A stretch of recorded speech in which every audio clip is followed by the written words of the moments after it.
Another big pharmaceutical company has apparently teamed up with a very different partner. The Justice Department filed a civil fraud lawsuit against the Swiss drug maker Novartis, accusing it of paying kickbacks and lavishly spending on doctors, including taking some out to Hooters in exchange for prescribing its drugs. Andrea Day joins us now with more on the latest lawsuit. Andrea, what was this company thinking? Well, Tyler and Susie, it's actually been a very tough road for them. Just last week, the government accused Novartis of giving kickbacks to pharmacies for switching kidney patients over to its drugs. And now comes this. We've all heard stories like this before. Doctors handing out pills and getting major kickbacks from the drug companies. But in this case, Novartis is accused of wining and dining doctors in places like Hooters.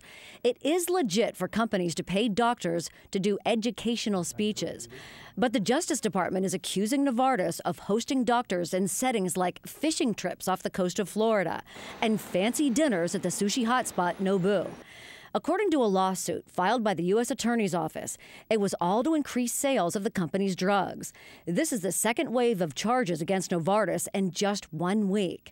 Authorities now saying that for a decade, the Swiss drug maker paid millions to doctors in exchange for steering patients towards its drugs.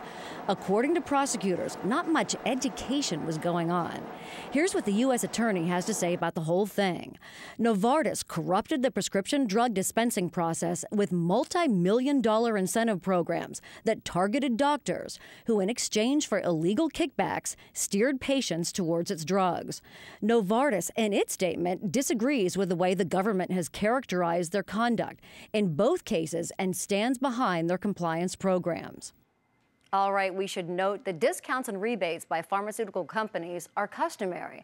The question tonight is, what would stop companies from doing this? Well, if being fined is the only punishment, not much, because we all know that marketing budgets are very large and these kind of things can make or break moments for drug makers who are really banking on the success out there. And guys, right now we're just talking about civil charges. All right, so taking doctors out to dinner, that sounds like pretty innocent and tame. What went wrong here?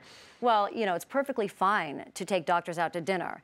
But in this case, there are strict guidelines that must be followed. And in this case, the government is saying, look, those weren't followed. They did things beyond that, and you must stick within these guidelines.